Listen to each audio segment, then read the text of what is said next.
వెలిగిపూడిలో AP CM Chandrababu మాట్లాడుతున్నారు. ఇప్పుడు live లో చూద్దాం. మొదటి రోజున నేను వచ్చినప్పుడు చూస్తే నాకు కూడా రూమ్ లేదు, కానీ ఆ రోజు నేను బస్సులోనే పడుకున్నాను. అక్కడి నుంచే పరిపాలన సాగించాం. తర్వాత అక్కడ మినీ సెక్రటరేట్ కట్టుకున్నాం. చాలా రోజుల నుంచి ఆలోచించాం ఏ విధంగా చేయాలని. ఇబ్బందులు అందరికీ ఉన్నాయి.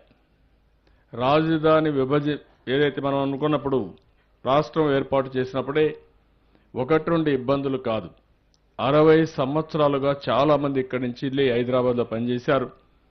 ఉద్యోగస్తుల నుంచి అక్కడే ఉన్నారు. అక్కడ సొంత ఇళ్లు కట్టుకున్నారు. పిల్లలు చదువుకుంటున్నారు. కొంతమంది వ్యాపారాలు చేస్తున్నారు. ఉన్న పళంగా అన్ని వదులుకొని రావాలంటే చాలా కష్టమైన పని. కానీ చరిత్ర కూడా మనం ఒకసారి గుర్తుపెట్టుకోవాల్సిన అవసరం ఉంది.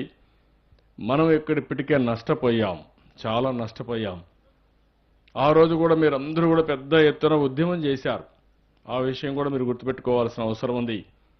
ఉద్యమం చేసిన ముఖ్యమైన ఉద్దేశం, మాకు ఆదాయం వచ్చే వనరులు లేవు, మా పిల్లలకు ఉద్యోగాలు కావాలంటే మేము ఎక్కడికి పోవాలి, చదువుకోవాలంటే కట్టుబట్టలతో వస్తే ఏమైపోతామని ఒకరు కాదు మొత్తం 5 కోట్ల మంది ఆ రోజు ఆవేదన. ఇంకో మాటలో చెప్పాలంటే నిర్ణయం వచ్చిన తర్వాత మీరందరూ దిగులు పడిపోయారు, నిర్వీర్యం అయిపోయారు. ఏ విధంగా బాగుపడతామో, మనం ఏమవుతామని భయభ్రాంతులైన సందర్భం. అదే మరి విభజన చేసిన తీరు కూడా అందరినీ బాధ కలిగించింది. ఒక కుటుంబాన్ని విభజన చేసినప్పుడు, లేకపోతే ఇద్దరు అన్నదమ్ములు కూడా వేరుపోవాలనుకున్నప్పుడు ఒక ధర్మాన్ని పాటిస్తాం. ఇద్దరికి ఆమోదయోగ్యమైన పరిష్కార మార్గం చూపించి, అవసరమైతే ఏదైనా ఇబ్బందులుంటే అవి కూడా ఏ విధంగా అధిగమించాలనో వారికి చెప్పి ముందు తీసుకుపోతాం. అలాంటివి ఏమీ జరగలేదు. అక్కడి నుంచి మనం ప్రారంభమైంది. ఈరోజు మీరు చూస్తే అనేక ఇబ్బందుల్ని విభజన సమయంలో మన మనస్సు దెబ్బతినింది. విభజన తర్వాత కూడా మీరు అనుకున్నట్టు అన్ని విధాలు మనకేదో వనరులు కూడా లేవు, చాలా కష్టాలున్నాయి. కానీ అదే సమయంలో మీరు ఇంకో పక్క ఆలోచిస్తే కొంతమంది రాజకీయ నాయకులు కానీ, కొంతమంది వ్యక్తులు కానీ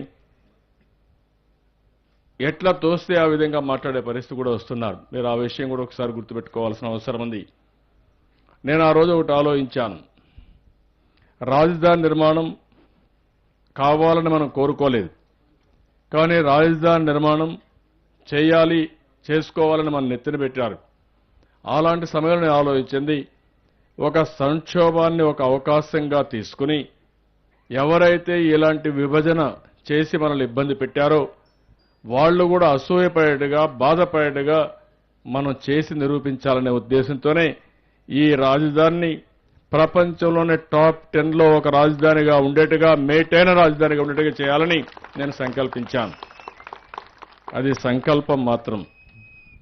సంకల్పం చాలా మంది చేస్తూ ఉంటాం, అది కొంతమందే సాధిస్తూ ఉంటాం. నేను సంకల్పం చేసిన తర్వాత ఒక పిలిపిచ్చాను, అది మొదటి విజయం.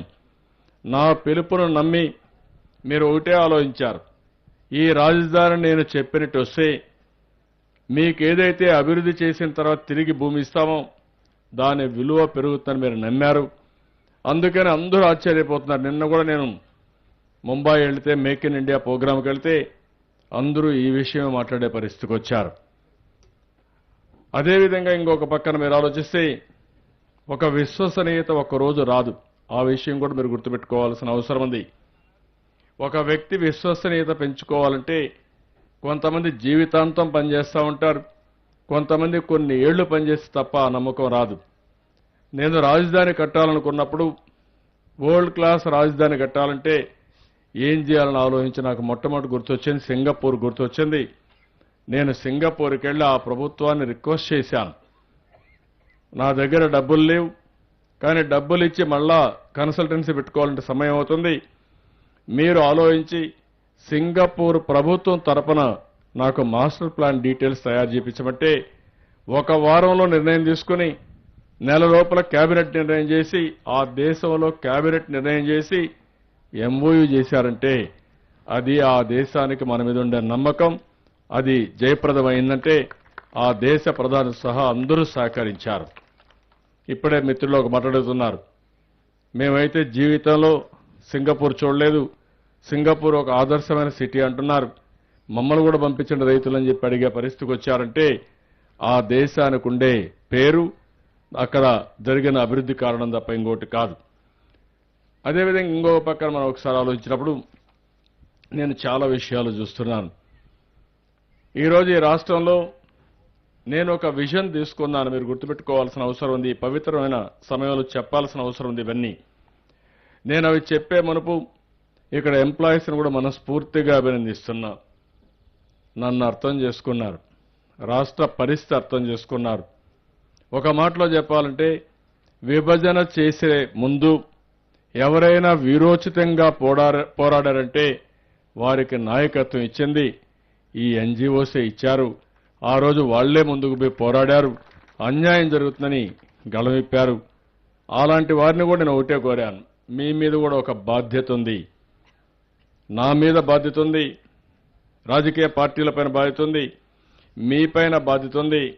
ఈరోజు అందరం కలిసి పనిచేయాల్సిన అవసరం ఉంది. ఇబ్బందులు ఉంటాయి. మీరు కూడా రాజధాని ఇక్కడ సచివాలయం కడితే ఇమ్మీడియట్గా రమ్మని చెప్పి కోరాను. నేను చాలా సంతోషపడుతున్నా. వాళ్ళకి ఇబ్బందులు ఉన్నప్పుడు కూడా మేము కూడా వస్తాం, మీరు బిల్డింగ్ నిర్మాణం చేయండి, తప్పకుండా వస్తామని చెప్పి వారు ముందుకు వచ్చి చెప్పడం జరిగింది. దానిపైనే మనం ముందుకు పోతున్నాం. నేను 3-4 సార్లు అప్పీల్ కూడా చేశాను ఈ ప్రాంతంలో ఉండే ప్రజలందరికీ.